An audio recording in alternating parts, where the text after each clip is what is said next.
90/10 பிரின்சிபலை பற்றி கேள்விப்பட்டிருக்கிறீங்களா? நான் சொல்றேன் கேளுங்க. 10% தான் நம்முடைய வாழ்க்கையில நடக்கிற நிகழ்ச்சிகள்.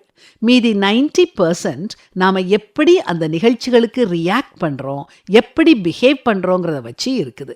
நம்முடைய வாழ்க்கையில நடக்கிற நிகழ்வுகளை, அதாவது அந்த 10% நம்மளால ஒண்ணுமே செய்ய முடியாது. அது வர முடியாம தடுக்க முடியாது. நாம போக வேண்டிய பஸ் லேட்டா வரலாம், டிராஃபிக் ஜாம் ஆகலாம். இது எதையுமே நம்மளால மாற்றி அமைக்க முடியாது. ஆனா நம்ம நடவடிக்கையை வெளிப்படுத்துற அந்த 90% நம்ம கண்ட்ரோலுக்குள்ள தான் இருக்குது. ஒரு உதாரணம் மூலமா சொல்றேன் கேளுங்க. உங்க மனைவி மகளோட நீங்க சேர்ந்து உட்கார்ந்து காலை சாப்பாடு சாப்பிட்டுக்கிட்டு இருக்கிறீங்க. உங்க மக தெரியாம மேஜை மேல இருக்கிற காஃபியை தட்டி விடுறா. காஃபி உங்க ஷர்ட் மேல கொட்டிருது. இது எதுவுமே நம்ம கண்ட்ரோலுக்குள்ள இல்லை. இப்போ இந்த சூழ்நிலையில நீங்க என்ன செய்வீங்க? ஒன்று நீங்க இப்படி செய்யலாம். உங்க மகளை சத்தம் போட்டு திட்டலாம். உடனே உங்க மக அழ ஆரம்பிக்கலாம். காஃபியை எதுக்கு மேஜை ஓரத்துல வச்சேன்னு உங்க ஒய்ஃபை திட்டலாம். உடனே உங்க 2 பேருக்குள்ளேயும் ஒரு சின்ன வாய்ச்சண்டை ஆரம்பிக்கும். கோபத்தோட உங்க ரூமுக்கு போய் வேற சட்டையை மாத்திட்டு யார்கிட்டையும் சொல்லாம நீங்க ஆஃபீஸுக்கு கிளம்பி போகலாம். இப்படி போற பட்சத்துல ஆஃபீஸ்லயும் நீங்க நிம்மதியா இருக்க முடியாது. எரிச்சலோடையே இருப்பீங்க. அந்த நாள் முழுசும் பிளசண்டாவே இருக்காது.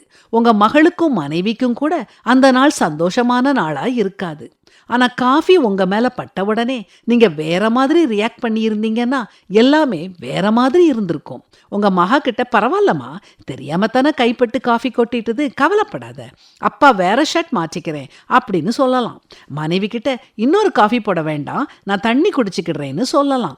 சாப்பிட்டுட்டு ட்ரெஸ்ஸை மாத்திட்டு 2 பேர்கிட்டையும் சந்தோஷமா பை பை சொல்லிட்டு ஆஃபீஸுக்கு கிளம்பி போயிருக்கலாம். உங்களுக்கும் உங்க மனைவி மகளுக்கும் அந்த நாள் நல்ல நாளா இருந்திருக்கும். உங்க வாழ்க்கையில சந்தோஷத்தையும் சமாதானத்தையும் நிர்ணயிக்கிறது நீங்க தான். அதே மாதிரி எரிச்சலையும் கோபத்தையும் கொண்டு வர்றதும் நீங்க தான். இப்போ உங்களுக்கு இந்த 90/10 கொள்கை புரிஞ்சிட்டது இல்லையா? இதைத்தான் பைபிளும் சொல்லுது. மகிழ்ச்சியா இருப்பதும் உயிரோடு இருக்கையில் நன்மை செய்வதுமே அல்லாமல் வேறொரு நன்மையும் மனுஷனுக்கு இல்லை என்று அறிந்தேன். இனிமே எல்லா நாளும் சந்தோஷமா இருப்போமா?